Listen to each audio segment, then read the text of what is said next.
Welcome to the Just Ingredients podcast. I'm Cara Lynn, and here we talk all things nourishing to the mind, body, and soul. This is a place where you can find just good ingredients to life. Welcome back to the show. Today, I am really excited for my guest because I actually got to go to Austin, Texas, where she lives, back in October and train with her and be on her podcast. So it's fun to be back together. And this is Dr. Shannon. She is a former physical therapist and founder of EVLO Fitness. Her mission is to educate women on the importance of building muscle and that building a strong body doesn't have to tear you down. Welcome to the show, Shannon. I'm so excited to be here. I always love our conversations, and I'm the biggest fan of Just Ingredients, so I am honored to be here. Well, thank you so much. I loved being in Texas with you, and one of these days I've got to have people in my little studio, you know, how you did it. I thought it was so fun being in your studio. So one of these Oh, days we'll get yes. there. It's the best. I know, but it does take some, organization, and It it takes a does. while. We'll get there. Yeah. Before we begin, because I have so many questions for you all about, oh man, muscle building and fat loss and exercising, all sorts of things. But will you just tell my listeners a little bit about yourself and your background? Yeah. So as you mentioned, I'm a former physical therapist. And I really got into exercise more. I've taught group fitness for, over a decade. And um, I was hurting myself from over exercise, doing too much, under fueling, basically doing all the things that the modern woman thinks they have to do in order to see results, and feeling really worn down, not really seeing that great of results. In my PT's office all the time, getting massages all the time, nothing was working, still going back to my overly intense routine. Until one day I, you know, moved across the country, took 2 weeks off, and felt completely better. And I thought exercise was supposed to make you feel better, and now that I'm not exercising, I feel better than I was when I was exercising. So, at this point, I was a practicing physical therapist. A lot of my patients were dealing with the same things that I was, and so I dove into the biomechanics, the physics of exercise, and started to learn more about how can I load my body and strengthen my body smarter, not harder. And so that's how Evlo was born, kind of in this realization that women need to learn how to exercise in ways that are going to be effective for them and going to be what they need, which is to build muscle because we're losing it as we age, which we'll talk about, in ways that fit into their lives, aren't going to deplete them, aren't going to leave them, feeling like they got hit by a truck, because we don't have time for that in our busy lives. So that's where we are today. And it's so funny. I work out less than I ever have. And I'm pregnant now, but pre-pregnancy, saw better body composition changes than I ever did when I was working out much, much harder and much, much longer. So it truly is a harder, not or a smarter, not harder approach. Oh, I love that. And I have so many questions about that. But first of all, congratulations on the pregnancy. That's Thank exciting. thank you, thank you. Feeling good, feeling good. Yeah, he's due in August. Wow. So baby number two. Baby number 2. All right, we're just going to start and dig right in. Okay. So there are a lot of misconceptions out there about weightlifting. You see so many things on social media. So I just want to start with these, like, are they a myth? Is it true? And so the first one, can weight training turn fat into muscle, or is that a common misunderstanding? That is a common misunderstanding. You can build muscle and lose fat simultaneously, but fat loss primarily comes from changes in your diet. So, being in a caloric deficit, which is primarily diet, and muscle comes in the form of proper strength training, which we can talk about today, and then eating enough protein. So, you can't turn certain tissue, you can't evolve it into another tissue. So you can't take your fat and turn it into muscle, but you can what's called body recomposition, which means building muscle at the same time that you're losing fat, which is many people's goal. That's the quote unquote like toned aesthetic that many people are kind of going for. We Many go about it kind of in the wrong ways, which we can talk about, but that is a myth. Is cardio better than weightlifting for fat loss, or do they both contribute to fat loss? I will say that in general, exercise is not very effective for fat loss, and this has been shown in many studies.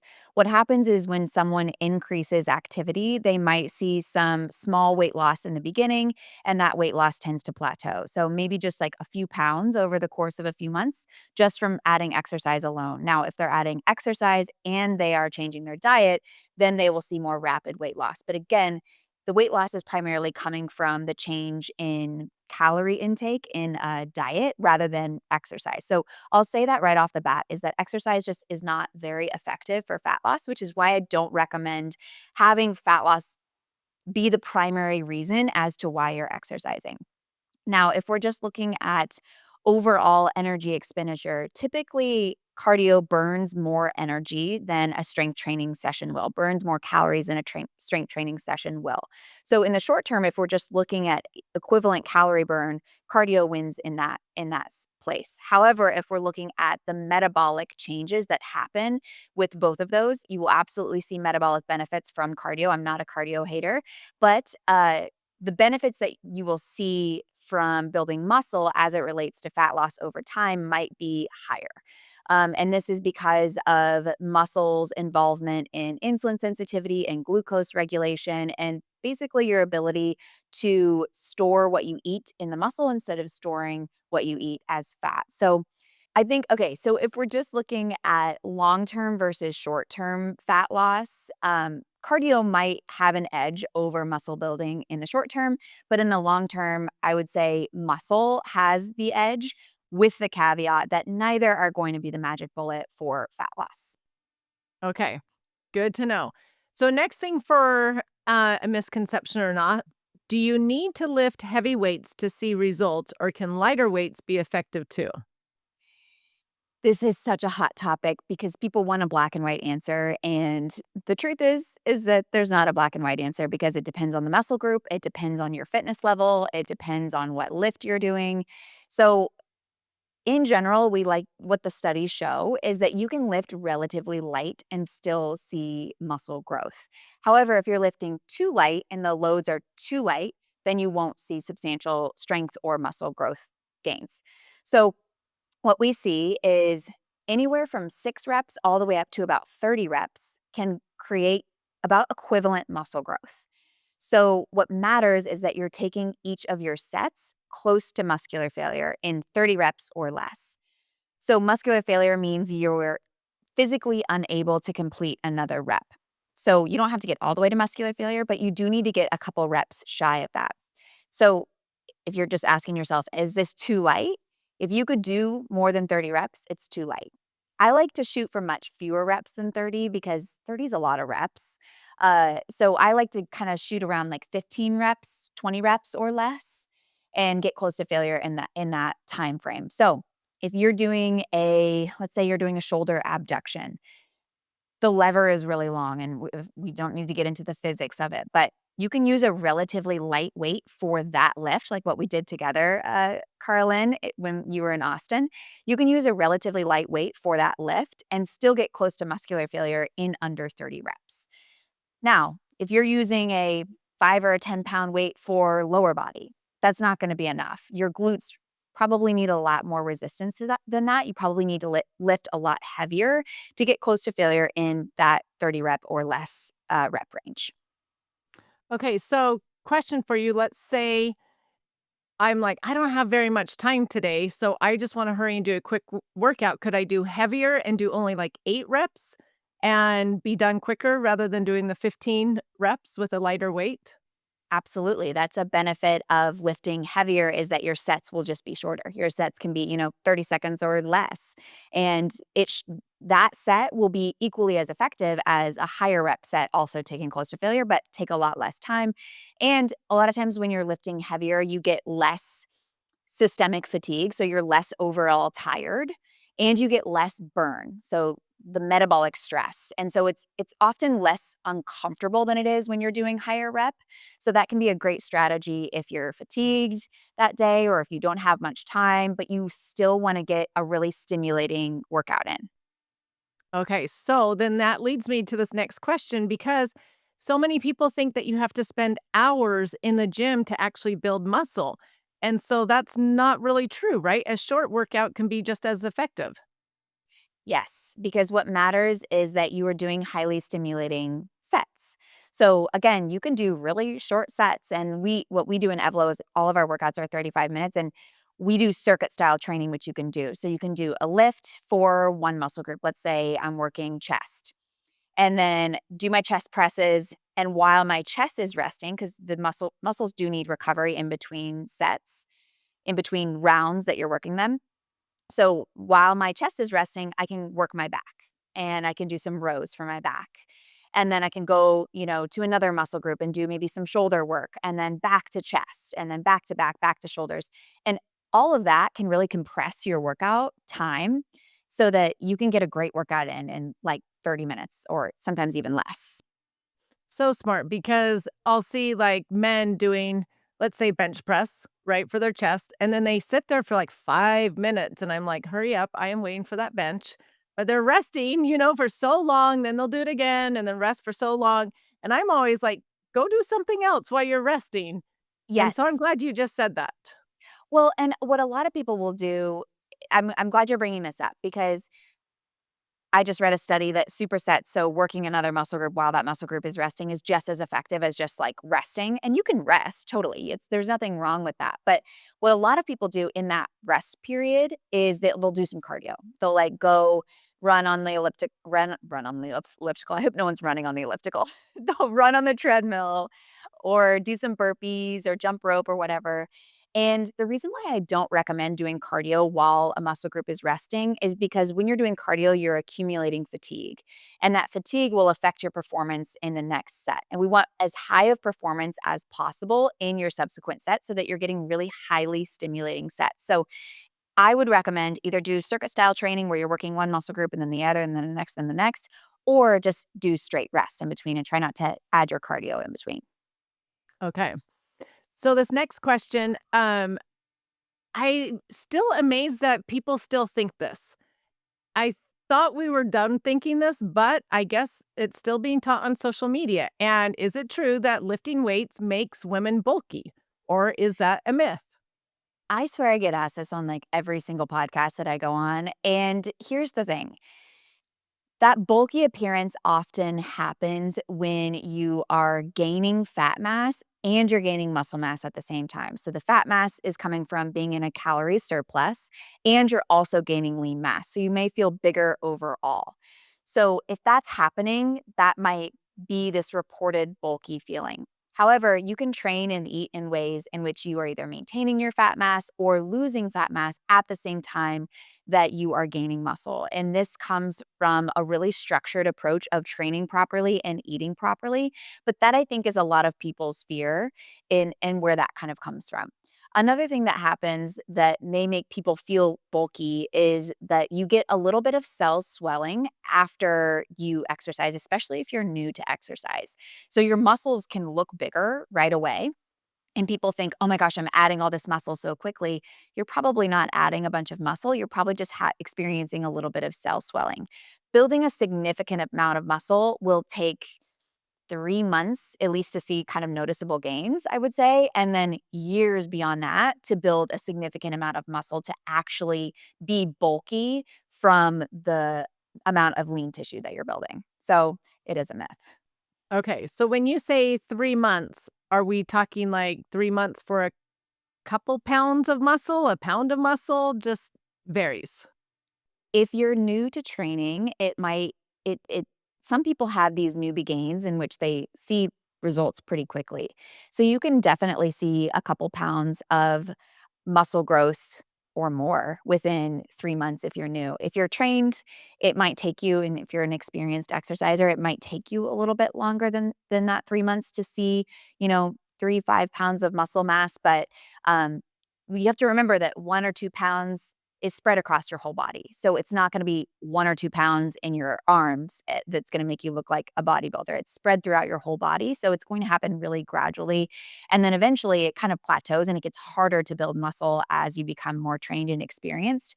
So I just think for most women, they just really don't need to worry about being bulky because honestly, what that does is it makes women exercise in ways that aren't even enough to maintain the muscle that they have. They're not even loading their body in ways that will maintain. And so they're losing muscle mass as they age, which will affect their body composition, which will affect, hormones, all these sorts of things. So in short, I don't think we need to be afraid of building muscle and getting bulky.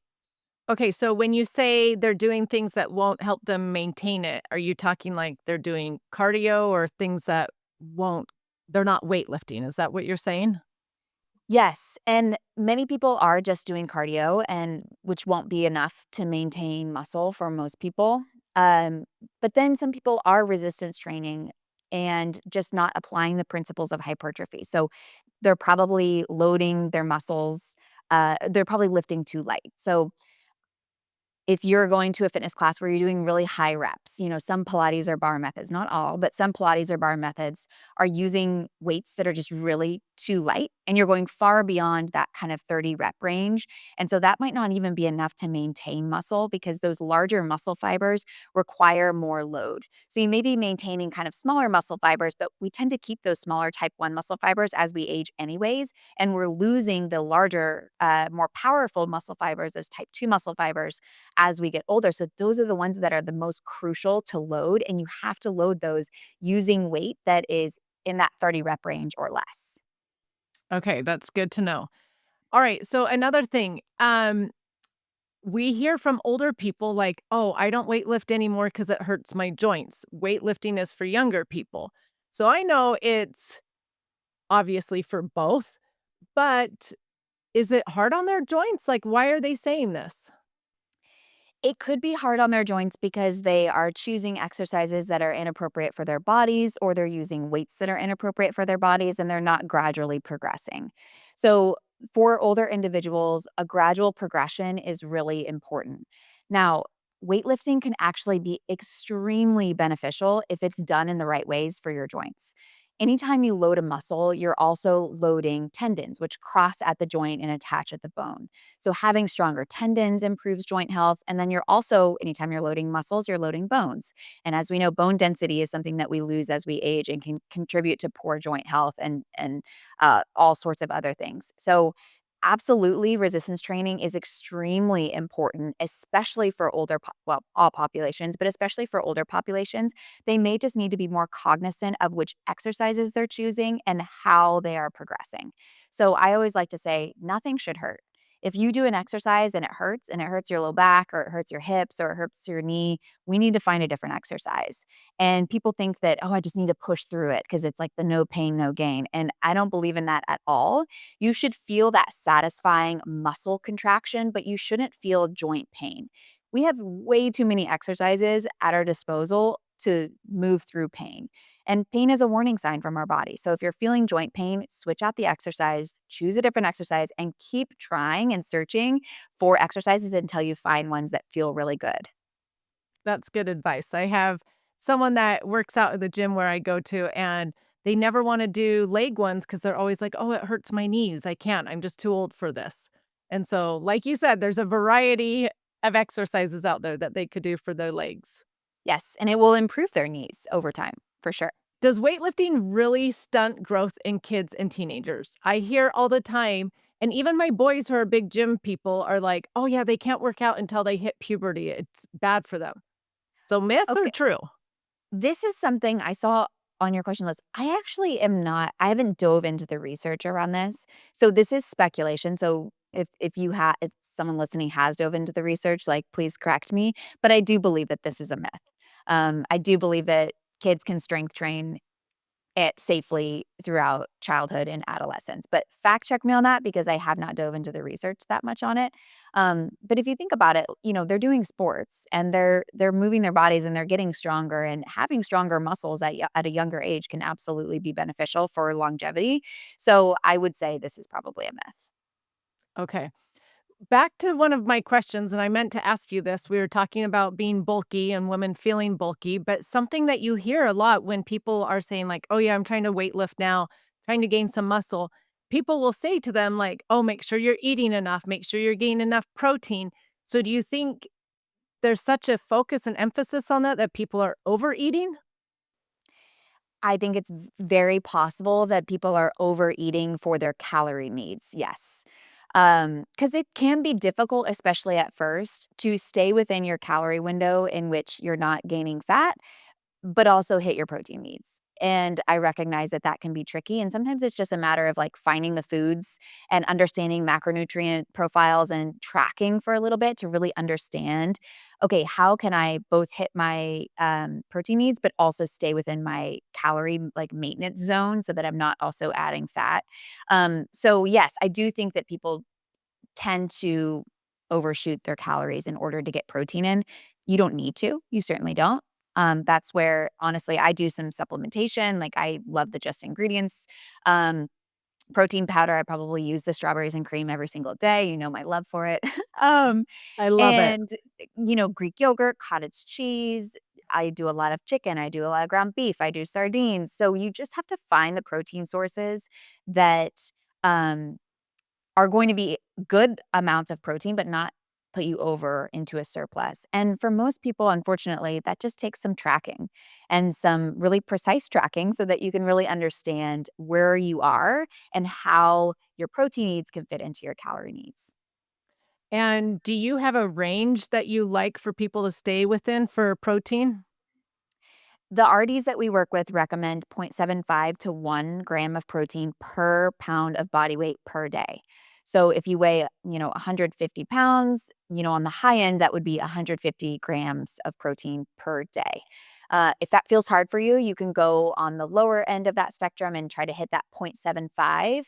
I can't do the math. What's 0.75 times 150? Whatever that number is. So that's Whatever a that little is. lower. Yeah. So that's a little bit lower, so you can always shoot for that. Personally, I find what's worked best for me is being on that higher end of the spectrum, and being on the 1 and sometimes I eat more than 1 gram per pound of body weight, but I've been doing this for years, and I've really understood kind of how to eat for my own body, but, if you need to, you can start at that lower point 0.7, 0.75 grams. And do you feel like most women you work with or come in contact with don't eat enough protein? Yes, absolutely. I think the first issue is that if you're not tracking, you probably are very much under eating protein. And the reason I say this is because uh, when I first started tracking just to see like, okay, how like I eat a lot, I eat clean, I eat protein at every meal. How much protein am I really eating? I found I was eating about half the amount of protein that I should in order to build muscle when I started tracking. So sometimes it's just about tracking for a couple of days. It will give you so much awareness and insight into where you kind of land naturally. And then you can start to incorporate probably more protein from there. I totally agree. A couple of years ago, I was like, "Man, I cannot gain any muscle. Like, what is going on?" And I ate, like you said, really nourishing foods and things. And when I started tracking, I was like, "Oh my gosh, I sure love my fruits and veggies because I'm getting way too many, not too many, you can't have too many, but my protein was so little because I just was eating so many fruits and veggies, and so I had to, like, really pay attention to, okay, I also need to have protein every day with these fruits and veggies. It's really just a lifestyle kinda switch, and that's why I think it feels so hard for people because we maybe weren't raised eating I certainly I won't speak for everybody else. I was not raised eating, like, protein first at all. So Yeah. it was a lifestyle switch, but now it's a lifestyle and it's like, I don't really need to, like, stringently track. It just gets easy, but at first it is a little hard.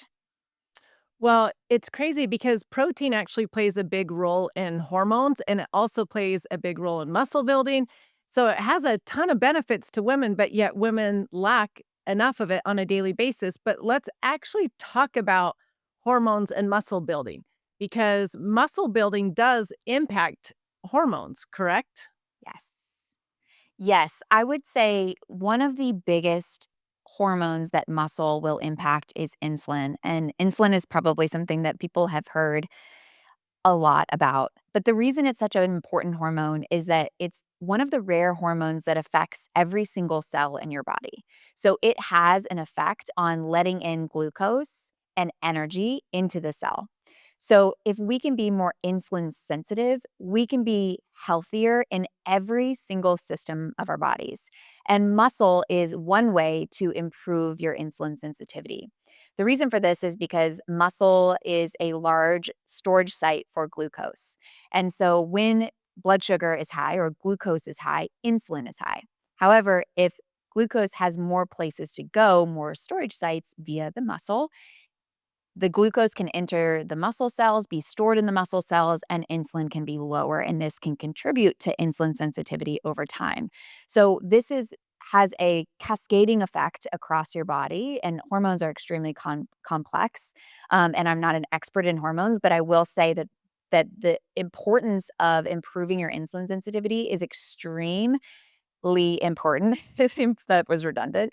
It's extremely important to improve your insulin sensitivity, not only for body composition. It improves your ability for your body to use glucose in the cells instead of being stored as fat, but it also reduces your risk of disease. It improves your energy levels in the short term. It can have a cascading effect across your entire body. So when I think about muscle and hormones, I primarily think about insulin. And what's crazy is I had a doctor on here months ago talking about insulin resistance, and he was saying that the about 88% of people deal with some stage, I should say, or some level of insulin resistance, which is crazy to me. It's crazy. I think a lot of that is, probably our diet, our lifestyle, but I think a lot of it is also that most of us are under muscled. Most of us do not have enough muscle. And so, muscle, I won't say that muscle is the magic pill, but it is absolutely an essential component to this. Well, so if it affects the insulin, it's going to also affect the cortisol, and which then affects the progesterone because your adrenal glands are shooting off the cortisol and then not making the progesterone. So muscle building is not just the insulin and cortisol, it's also going to affect progesterone. Then that's going to throw off our ratio with estrogen. So it's a whole like domino effect. It's a domino effect, and then it can get harder to build muscle because of that. So it's like this is why it is important to train with the proper principles. And I just did a post today. Just because you're lifting weights doesn't necessarily mean that you're building muscle. And so I think, I'm all for people being active however they need to be and however is going to allow them to stay consistent. But this is why it is so important to properly train and eat so that you are building muscle. Because, like you said, it does have this incredible cascade across our body. Okay, so I'm curious to know what that post said then. Are there certain exercises that people should focus on to build muscle? Is that what you were talking about? Well, what I've been seeing a lot on Instagram is people who are doing typically higher rep training of really light weights, like 2 pound weights, 1 pound weights, wrist weights, ankle weights, whatever, body weight, whatever. And again, doing far beyond those 30 reps. And a lot of those people are starting to, I feel like the awareness around strength training and muscle is starting to build.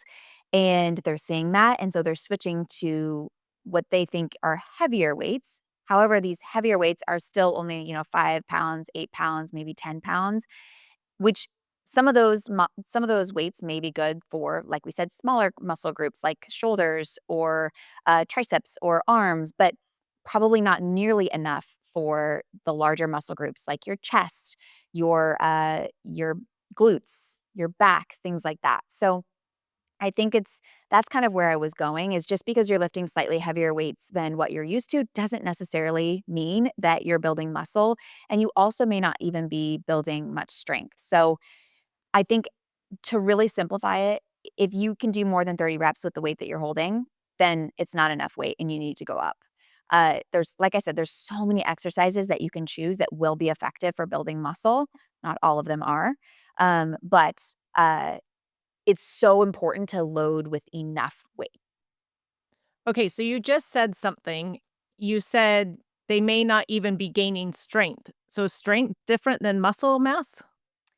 A little bit.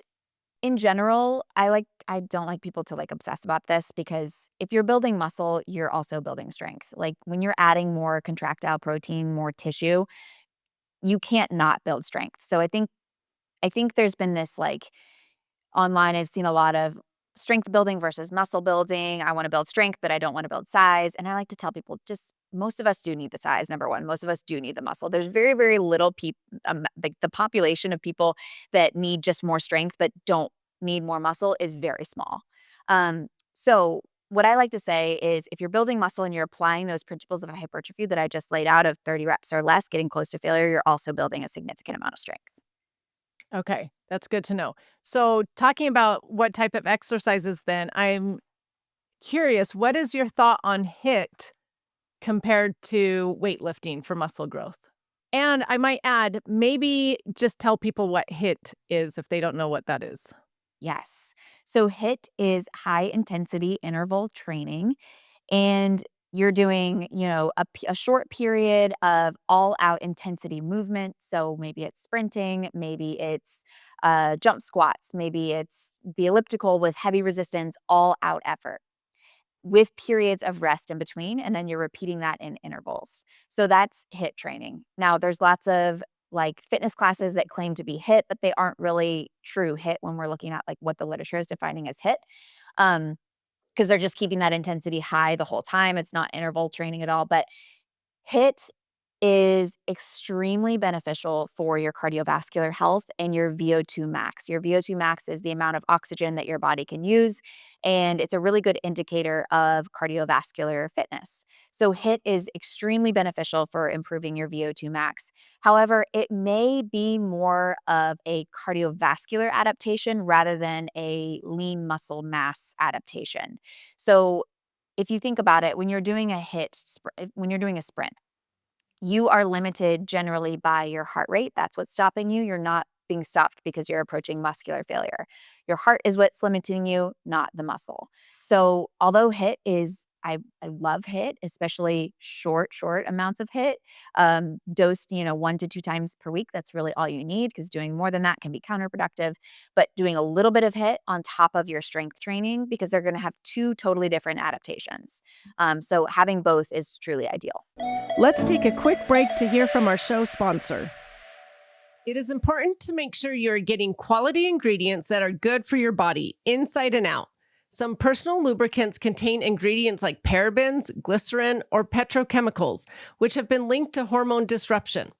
Coconu's organic and natural lubricants are thoughtfully made with high quality, safe ingredients such as organic coconut oil, coconut water, beeswax, and cocoa butter. They are cruelty free, made in the USA, and their packaging is plastic free. To Coconu, details matter. For an exclusive discount code, head to coconu.com. That is coconut without the T. And use code CAROLYN15 for 15% off your order. My code stacks with their on-site discounts, so trust me and try it today. Now back to the show. One other thing about muscle building, you hear a lot about muscle building helping people's metabolism. And so talk to me about that because does it speed up the metabolism? Like, what are people claiming by saying that? This is a really interesting conversation, and I've been researching this a lot because what we find is that muscle has an incredible effect on your metabolism, but we're not really sure why. If we take two people, the same age, the same weight, but one person has a higher ratio of lean mass to fat mass than the other person. So one person has more fat mass, one person has more lean mass or muscle mass. The person with the more muscle mass will have a better metabolism than the person with less muscle mass. However, when we look at a pound to pound basis, from a pound to pound basis, muscle only burns about 6 to 10 calories per day.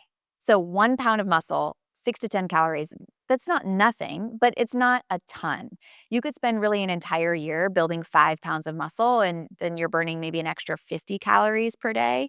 So if we just look at the effects on resting metabolism, something's not adding up. So, in short, we do know that muscle has an incredible effect on your metabolism, but it may not be its effects on increasing your resting metabolism. It may be from other mechanisms. My guess would be that these mechanisms are its effect on insulin sensitivity and your ability to use glucose more effectively. Yeah, I would agree with you on that. That's what I always think it is as well. So thank you. Okay, so because I want to talk about pregnancy and weightlifting also, because you are pregnant and I know you are weightlifting. But before that, just one thing. I see so many people in the gym, really do well for 6, 7, 8, 9 months, and then they just are like, "I'm not seeing any progress. This is a waste of my time," or they're just, like, struggling to stay consistent. So what advice do you have for those to stay motivated? A couple of things. I think if you're not seeing results, it's worth really tracking your food. And I'm not an expert in nutrition. I don't claim to be. However, I think that a lot of people are just either overeating and, not therefore not seeing any fat loss, which they probably are looking for some fat loss. Many of them are, or they're just not training close enough to failure. And so they need to lift probably a little bit heavier and train closer to that failure point. So push themselves a little bit more in each set. Because when I read a study, and this was a while ago, so I don't know if I could find it at this point, but I read a study where if people auto regulate their own sets and they think they're getting 2 or 3 reps shy of failure, but they're actually only getting 9 reps shy of failure. And if you are 9 reps shy of failure, that set won't be very stimulating for muscle growth. So those are kind of my 2 big tips. And then if you are doing those 2 things, you're like, I am tracking, I am staying within my calorie window, I am really pushing myself in the gym, I'm eating enough protein, I'm sleeping, I'm doing all of the right things, and you're still not seeing results, I would go see a practitioner. It could be something with your hormones in which they can start to address. So I like to say, don't do that until it's been, 6-ish months where you're very, very confident that you're applying all the basics and you're still not seeing results. But I think for a lot of people, they could afford to see somebody who could help them with their hormones. Do you think people's hormones being off, the testosterone, progesterone, estrogen being off plays a role in fat loss and muscle building? Absolutely. Because when I think about low testosterone or these low anabolic hormones that are responsible for building muscle, it's going to take them longer to recover in between sessions. So they might feel, like they're maybe more sore or they're not getting stronger or they're not seeing results, even though they are putting in the work. So if you're having these low anabolic hormones, you just might feel like it's really hard for you to recover. Like you don't bounce in. And listen, I think some people are just overdoing it and that's why they're not recovering. But if you are taking recovery days, your workouts aren't super long and exhausting, and you still feel like you're not recovering in between sessions, it could be because of something like low testosterone. Interesting. Okay, so that leads me though to one other question. Do you have to feel sore after a workout to know you got a good workout in? Such a good question. Absolutely not. Soreness is not a good indicator of an effective workout. You will tend to get sore when you are newer to a program and or if there's an eccentric component, so a lowering phase. So if you think about a bicep curl, the concentric is the curling, the bending of your elbow, and the eccentric is the lowering down of the weight or the straightening of the elbow. So if you have an eccentric heavy workout in which you're going really slow and you're focusing on those eccentrics, you are more likely to experience soreness. What we actually want to see over time, after a couple of months of being consistent, is that you get less sore. You ideally want light to no muscle soreness in between sessions, because if you're super sore, that's going to affect your performance in your next workout, which again, we want really high performance in each workout to ultimately see the best results. So, light to no muscle soreness is actually what you want to shoot for once you've been consistent with the program. Well, I'm sort of laughing because this week I did a shoulder and upper back workout at the gym I go to. I don't know if I've ever been so sore in my life. I don't know what I did because I like work out every day, but we did something. I am telling you, the next day it hurt to turn my steering wheel in the car. That's how sore I was. Did you do something that you've never done before, or like add weight, or was there something new in there? Yes, they brought in a new machine and I did do something new, so I'm sure that's what That's it. did it, but I was dying. I hurt so bad. So, Yep, that's it. Yep, totally. do you have a favorite for when you get sore? Do you have a favorite thing that you like to do or to help with it? It's interesting. Things like massage guns, foam rollers will provide temporary relief, but they won't accelerate the recovery process, really. They'll make you feel better in the moment, but it's not going to make you less sore overall. Like, really, your body just needs time to recover. So if you wanna think about what can I do to accelerate this so I'm less sore, like, it's just the basics: hydration, eat properly, and sleep. But you can do some things like foam rolling, if you need some temporary relief. Okay. All right. Well, I want to jump into pregnancy because, like I said, congrats on being pregnant. But so many people are afraid to weightlift when they're pregnant. I mean, probably the majority of the people that I know that when they're pregnant are afraid to weightlift. And so this is a misconception I know, and you're an advocate for building muscle while pregnant. So tell us about that. Yes. So it makes sense as to why people are hesitant. There is not a lot of research or guidance out there for strength training specifically. If we look at ACOG, which is American Council on Gynecology, what their recommendations are for pregnant women, they basically say do cardio and strength train. And in the cardio section, they're giving a lot of explicit guidelines. You should be able to pass the talk test. You should be able to have a conversation. You don't want your heart rate going over this amount.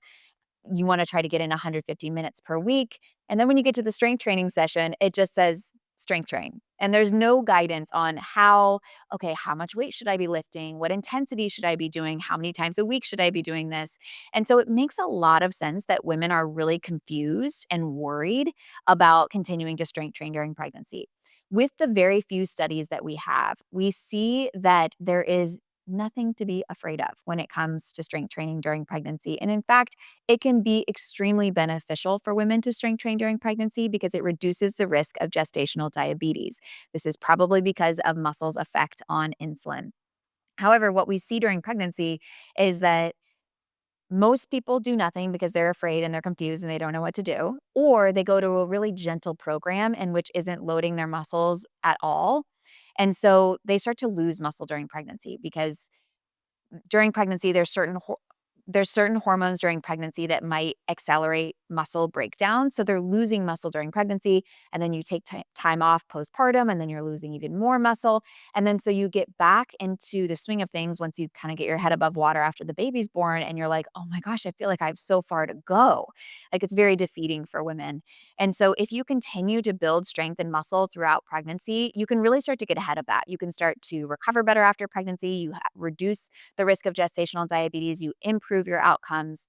So I think if women have more guidance on how to strength train during pregnancy, they could do so in ways that are beneficial for their body for sure. But it's not as far as like harming the baby, as long as you're choosing exercises that, you're not laying flat on your stomach, you're not putting a weight on your stomach, things like that. Weight training is not shown to harm the baby. In fact, it's likely beneficial. Wow, it makes complete sense about the gestational diabetes and muscle and with the insulin. But I had no idea that there were hormones that were breaking down muscle tissue while you were pregnant.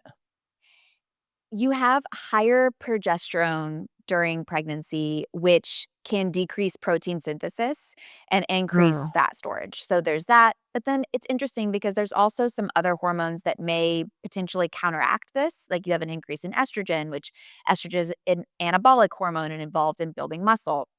But then you have, potentially increased cortisol, which may lead to muscle breakdown. So it's not as simple as like, yes, you are going to lose muscle during pregnancy, but many women do because of this hormonal shift. And then also because they just are typically more sedentary than they were pre-pregnancy. So when they're pregnant, they still need to go to muscle failure. And is there a concern of lifting too heavy though? This is such a good question. So I recommend getting near muscular failure during pregnancy, yes. However, exercise selection is really important. You want to choose exercises in which you are very stable, low to the ground, you have a lot of support. Things like, in EVLO, we do like a hip thrust or a Bulgarian with your hand on the wall or things on the floor. And you can still load your muscles in a really effective way while still being very supportive. And the reason for this is because another hormone, relaxin, increases during pregnancy, and this can increase your joint laxity. And so going into really deep ranges of motion might not be advisable. So when we think about a really deep squat with like a heavy barbell on your back, or a really deep lunge and you're holding heavy weights, that may not be the best choice of exercise unless you're someone that's been doing that forever and you really understand like your form and things like that. But that might not be the best choice of exercise, nor is it necessary to effectively load the muscles for muscle growth. So exercise selection is really key. Well, you just saying that, I'm thinking, okay, if I'm a first time mom being pregnant, I now am like, I don't know what to do then. Yeah. So, what's your advice for them? Follow me on Instagram and I'll give lots of tips. But and that is why I created the EVLO prenatal program, not to like promote myself here, but it's just because there is it is a more, I don't wanna say complex because I don't wanna overwhelm people, but it is there's more considerations when you're pregnant, and especially if you wanna continue to build muscle, you do have to understand joint anatomy. You do have to understand mechanics and how certain exercises load certain joints and muscles. In general, I would say the more supportive you can get, the better. If you are going to a gym, utilize the machines, utilize the leg press machine, the chest press machine, the leg curl and leg extension machine. Utilize machines because that can be a great way for you to get really stable so that you know you're not sinking into these really deep, compromising positions where you may not have stability. And so, are you an advocate for you muscle train all the way up till like days before you deliver? Days before I trained the day before I delivered. Yes. And you absolutely can. I mean, it might change as your energy levels change, and that's okay, but you can continue to train near muscular failure. I don't recommend going all the way to muscular failure, but stopping a few reps shy of muscular failure. You can continue to train like that as long as it feels good, as long as possible, and as long as you have your doctor's approval. And so, with losing muscle mass, you've got postpartum. And so, how many weeks after postpartum do you say get going again with lifting weights? You'll wait for your doctor's approval typically around 6 weeks, but some people, if they've had more complex deliveries, it needs to be longer than that. But when you get back in, it's not like, unfortunately, you start where you left off. You have to ease back in because your body has just gone through something pretty traumatic. Delivering a Yeah, baby is a lot on major. your body, and you might have some pelvic floor weakness, considerations like that. So, and you've also just taken, 6 or more weeks off exercise. So you might have to kind of slowly progress. It took me, I would say, about 5 months to progress upwards. And in that time frame, like from when I delivered to when I started with my body recomposition journey again, I did lose some muscle. But here's the beauty of training during pregnancy and training before pregnancy, if you can, is that when you get back to the training principles that build muscle, you build it a lot faster than the first time it took you to build muscle. And this is because as you build muscle, you are not only building more lean tissue, but you're increasing the nuclei within the muscle. And that doesn't go away. So, this is like your muscle memory, right? The brain of your muscle stays. And so, when you get back to training and loading your muscles again, it comes back much quicker. So, this is why it is such an incredible investment to do it once, whether that's before pregnancy or during pregnancy, because then postpartum, it comes back a lot faster the second time. That makes sense. I love how you explain that because you hear that all the time, like, it'll come back faster. And I'm like, really? So that was a great explanation. Well, I love your program. And like you said, you just told people, come follow me on Instagram, learn about my program. But tell people about your program, EVLO. Tell them what it is, how it works, things like that. Yes. So EVLO is a hypertrophy program, a muscle building program. All the classes are taught by doctors of physical therapy. We have 5 new classes or brand new classes every single week. So you can choose to work out with us 3, 4, or 5 times a week. They are mostly 35-minute classes, very structured. We're applying the science, the principles of hypertrophy. We're teaching you what it feels like and looks like to get close to failure. And then within the membership, there's nutrition guidance. So if your goal is to build muscle, body recomposition, there's nutrition guidance in there. And then we also have the prenatal program inside the membership, which is I taught 5 new classes for every single week of my pregnancy. So weeks 6 through 39, there's brand new classes so you can follow along with me while I was in your gestation week. That was a labor of love, teaching Yes, 5 times that a week was. for Yes, all that of was. pregnancy.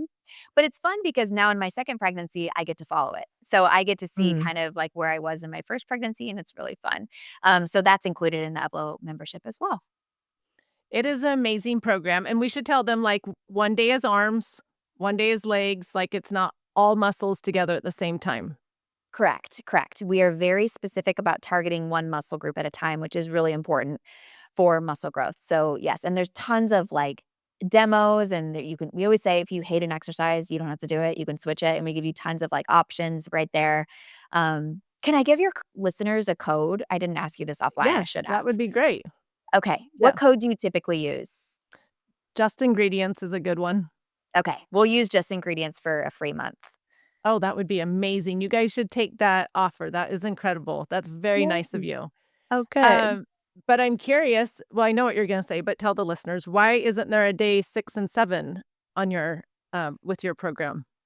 Because we wanna be recovering on those days. And you can switch up the days that you do it, but we wanna try to recover and not weight lift for 2 days a week. On those days, you can do, some light cardio, you can get in, a walk, whatever it is. We still encourage you to hit that 150 minutes of cardio each week outside of the strength training classes, but those 2 recovery days are really crucial because it does take muscles about 48 hours to recover in between. So we are structuring that so you don't have to worry about that, but then we do recommend those 2 days off.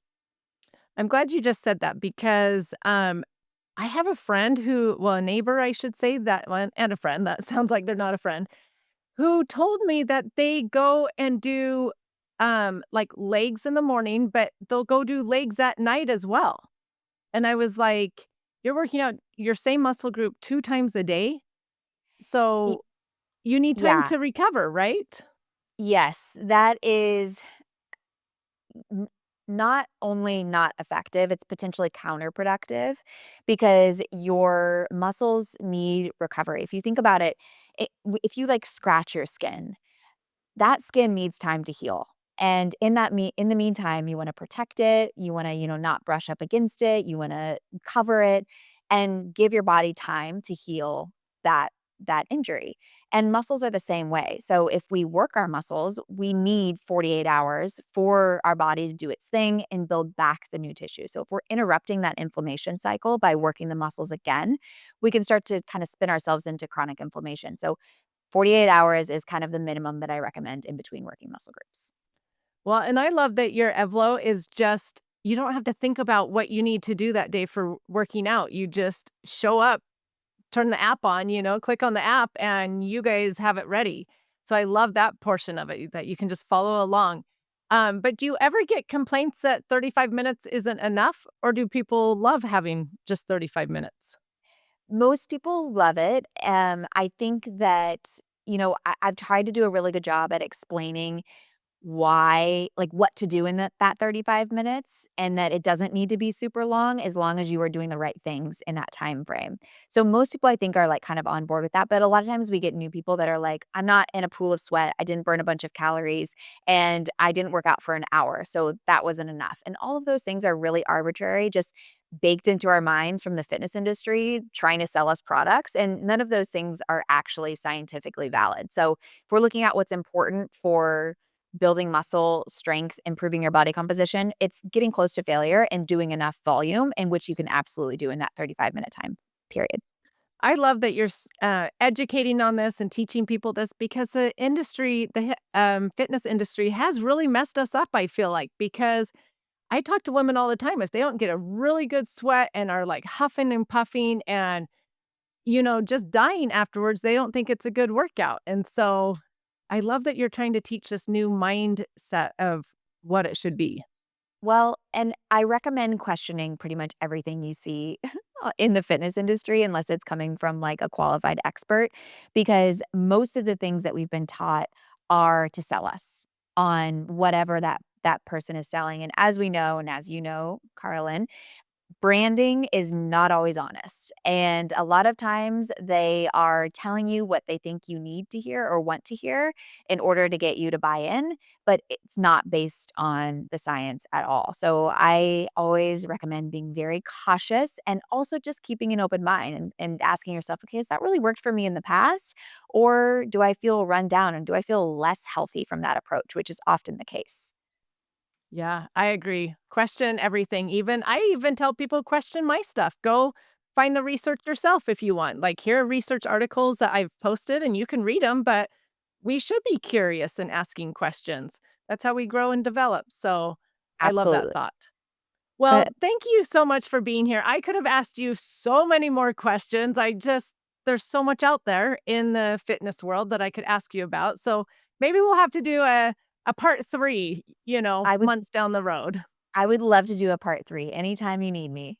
Well, thank you. And listeners, I am telling you the honest truth that I love her app. EVLO is an amazing workout program. If you guys haven't tried it, you need to go try it. Um, it's just it's easy, but it's hard. Yeah, Like, it's that's the so idea. easy because you just, like, it's like I said, it's there, it's ready to go, you don't have to think of anything, and the exercises seem so easy, but a few in, and I'm like, "Oh my gosh, this is so hard. I don't think I have this muscle group, I apparently or something." So, You're getting I closer love it. together, yeah. I love it. It's just nice and simple and easy. So you guys, it is worth the try. So thank you for a free month. That was so generous of Thanks. you. Oh my gosh, of course. But tell my listeners, like, where they can find that, where they can learn more from you, things like that. Yes. So evlofitness.com, EVLO fitness.com. And then I'm on Instagram, Dr. Shannon DPT. Evlo Instagram is very educational as well. I have a podcast. It's called The Dr. Shannon Show, where we break down really specific topics. So if you want to learn more about this, I highly recommend going to the podcast because most of the episodes are really short. Carlin was on the podcast a few months back. It was an awesome episode. Um, and I think that's it. I think that's everything. Yeah, I love that you're just out there teaching on this and love that you're a mom and a working mom and a businesswoman doing all the things. So thank you for everything that you do. And you probably remember that I always close my podcast with asking my guests what they have found to be the best ingredient in life. And what would you say it is? I love this question. I had to think about it. I think connection. I think human connection is the most important thing in life. I love that. I have been thinking a lot about that. It's the connection and the relationships that matter so much. Like, I had my sister passed away recently, and it's made me just have a new perspective in life and on life. And I'm like, you know what? We can't take most of this stuff with us, but we can take our relationships and our personality and our attitude and our connections. Those are the things that we can take with us. At least I believe. Totally. So, I I'm um, so sorry for your loss, but it's so true. It's like I think, you know, the most alive I feel is when I'm like connecting with someone that I love. Like that's it. yeah, It connect doesn't matter how positive. I look, how much money I have. What matters is if I feel love and connection. So, Yes, those positive connections are so important and they do a lot for our physical health. The studies on positive connections are incredible. So I love right. that you brought that up. Yes, yes. Well, again, thank you so much for taking the time to be here. I so appreciate it. And everybody, like I said, go try out Evlo. Yay, thank you so much for having me. Thank you so much for listening. Remember to subscribe to the Just Ingredients podcast to learn more about your health and good ingredients to life. Plus, get daily tips at just.ingredients on Instagram.